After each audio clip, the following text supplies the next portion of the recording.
Assalamu alaikum wa rahmatullah, j'espère que vous allez bien. Parmi les récits émouvants que l'on trouve dans les ouvrages des savants de l'islam, il y a le récit de Khubayb ibn Hadi.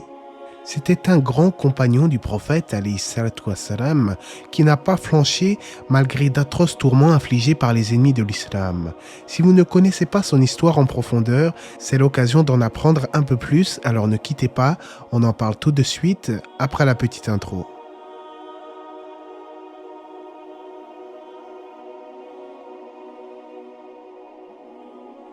On rapporte que Khubayb était un des Ansar qui avait accueilli le messager d'Allah et qui avait cru en sa mission.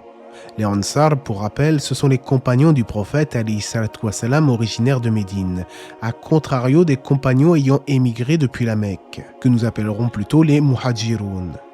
Khubayb était un fervent croyant qui côtoyait le prophète et apprenait de lui science et sagesse. Il cherchait toujours à affermir sa foi et à se rendre vertueux, et cela en se surpassant dans la science, la vertu ainsi que la piété. On dit que lors de la bataille de Badr, il se distingua par son courage et son héroïsme, à l'instar de ses frères dans la foi. Parmi les Quraysh qu'il tua à Badr, il y avait Al-Haris ibn Ammar ibn Nafwal, un des plus ardents ennemis de l'islam. Or, il se trouve que les enfants d'Al-Haris lui-même, apprenant la mort de leur père, mémorisèrent le nom de Khubayb et jurèrent de venger leur père un jour ou l'autre. Comme je le disais, Khubayb et ses frères étaient sortis victorieux de la bataille de Badr et revinrent ensuite à Médine pour s'adonner en toute quiétude à l'adoration d'Allah ainsi qu'à leur activité quotidienne. Khubayb, préoccupé par son salut, se surpassait en multipliant les actes de piété et d'adoration. Il passait toute la nuit en prière et le jour il était en état de jeûne. Le souvenir d'Allah était toujours présent en son cœur. En d'autres termes, c'était un compagnon très spirituel. Un jour, il fut choisi par le prophète lui-même pour faire partie d'un groupe de compagnons conduit par Asim ibn Thabit qui devait se rendre dans les environs de la Mecque et cela dans le but de sonder les intentions des Quraysh qui s'adonnaient à des préparatifs de guerre pour prendre leur revanche. Le petit groupe partit pour accomplir sa mission mais sans se douter que la trahison d'une certaine tribu allait causer leur perte.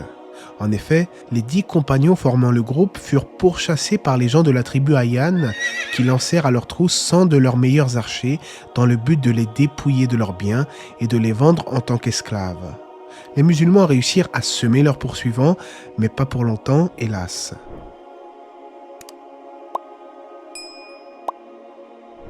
Les polythéistes aperçurent des noyaux de dattes laissés par le groupe de compagnons dans leur fuite et certains des poursuivants passés maîtres dans l'art de la poursuite dirent alors à leurs compagnons « Ce sont des noyaux de Yathrib, suivons leurs traces afin qu'elles nous mènent aux musulmans. » Ils suivirent donc les noyaux semés sur le sable jusqu'à ce qu'ils virent de loin le groupe de musulmans essayant d'échapper à la horde qui les poursuivait. S'étant aperçu du danger, Asim ibn Thabit, commandant du groupe de compagnons, donna alors l'ordre à ses hommes de monter sur le sommet d'une montagne afin de se mettre à l'abri de leurs ennemis. Malheureusement, leurs poursuivants réussirent à les rattraper et à les encercler. Pris au piège, les musulmans ne trouvèrent alors aucune issue pour s'échapper et durent malheureusement se résigner à combattre leurs ennemis 10 fois supérieurs en nombre. Évidemment, les archers les assiégèrent, leur demandèrent de se rendre en s'engageant à ne pas leur faire de mal. Mais Asim, le chef des musulmans, refusa catégoriquement en disant « Par Allah, je ne me mettrai jamais sous la protection d'un Quraysh quoi qu'il arrive. Ô Allah, raconte ce qui nous arrive à ton messager. » Il n'avait pas tort, car il n'avait aucune parole à donner ni aucun engagement à tenir. Les Quraysh lancèrent alors une nuée de flèches qui tuèrent Asim et 6 de ses compagnons. Il ne restait que 3 survivants dont Khubayb et les Quraysh leur demandèrent encore une fois de se rendre. Par la force des choses, les 3 compagnons acceptèrent de se rendre et descendirent de leur position. Aussitôt, les archers s'emparèrent d'eux et essayèrent de les ligoter. Ils parvinrent à attacher Khubayb et son compagnon Zayd, mais le 3e homme, voyant l'acte de trahison, essaya de résister et fut tué. Il tomba alors en martyr comme ses autres frères qui moururent fidèles à leur foi et à leur serment envers Allah et son messager. Quant à Khubayb et son compagnon Zayd, ils furent emmenés ligotés à la Mecque où on les vendit en tant qu'esclaves. Conséquemment, le nom de Khubayb parvint aux oreilles des fils d'Al-Haris, l'homme que notre compagnon avait tué à Badr. Ils se rappelèrent avoir juré de venger leur père. Leur haine et leur désir de vengeance se réveillèrent et ils décidèrent de les assouvir en mettant la main à n'importe quel prix sur Khubayb. Le calvaire de Khubayb venait alors de commencer. Un calvaire certes, mais aussi une mémorable leçon de courage, de fidélité et d'amour, et de surcroît une démonstration de piété. Zayd, son compagnon, fut tué après avoir subi les pires sévices. Khubayb était alors le dernier survivant du groupe de compagnons et ses bourreaux semblèrent éprouver une certaine jouissance à le faire souffrir. Attaché jour et nuit, sans boire ni même manger, ses assaillants le soumirent à un chantage ignoble, renier Mohammed et sa religion afin d'avoir la vie sauve. Mais ils se trompaient largement en croyant que des hommes de la stature de Khubayb s'abaisseraient à accepter un tel chantage. Même si on sait qu'en islam, parfois, sous la contrainte, il est permis de dire certaines choses que malgré tout nous n'acceptons pas en notre fort intérieur, eh bien les compagnons étaient tellement courageux, tellement fiers de leur foi qu'ils n'acceptaient jamais le chantage. Les Quraysh ne pouvaient pas comprendre la foi de cet homme, qui le rendait insensible et indifférent à toutes les tentations de ce monde. Khubayb s'en remettait pleinement à Allah. Allah était avec lui, le soutenait dans son épreuve. Il lui avait donné la paix intérieure et la sérénité. Après avoir désespéré de le faire revenir sur sa foi, les bourreaux traînèrent alors Khubayb jusqu'à un endroit appelé Tan'im, où ils décidèrent de le crucifier. Serein et la face rayonnante, Khubayb leur demanda de le laisser accomplir une dernière prière. Ils le laissèrent, croyant peut-être par là que ce moment de répit allait lui permettre de se ressaisir et de revenir à des meilleurs sentiments vis-à-vis de leur Dieu. Mais Khubayb se voyait déjà dans l'autre monde. Il se préparait à rencontrer son Seigneur. Il accomplit sa prière de 2 rak'ahs en toute sérénité, le cœur en paix, souhaitant rester dans cet état de béatitude pour ne plus jamais y sortir. Mais il craignit que ses bourreaux interprètent les choses en se disant que, par là, il essaye juste d'échapper un petit peu à la mort. Il se tourna alors vers eux et leur dit « Par Allah, si vous ne me soupçonniez pas de craindre la mort, je prierai encore et encore. » En effet, il ne priait pas par crainte d'être tué, mais par pleine soumission envers son Créateur. Parfois, c'était son moment de bonheur en fait. Et nous d'ailleurs, où en sommes-nous de notre salat, de notre prière ? Où en sommes-nous de ces hommes courageux comme Khubayb ? Khubayb leva ensuite ses bras au ciel en signe d'invocation. Il les regarda enfin attentivement et dit ces paroles célèbres qui resteront gravées dans les mémoires. Maintenant que je suis musulman, je ne me soucie guère de mourir, et puisque ce sera pour la cause d'Allah, il donnera sa bénédiction aux membres d'un corps lacéré. On rapporte que notre héros fut attaché à une croix faite en tronc de palmier, à laquelle il fut fixé à un arbre.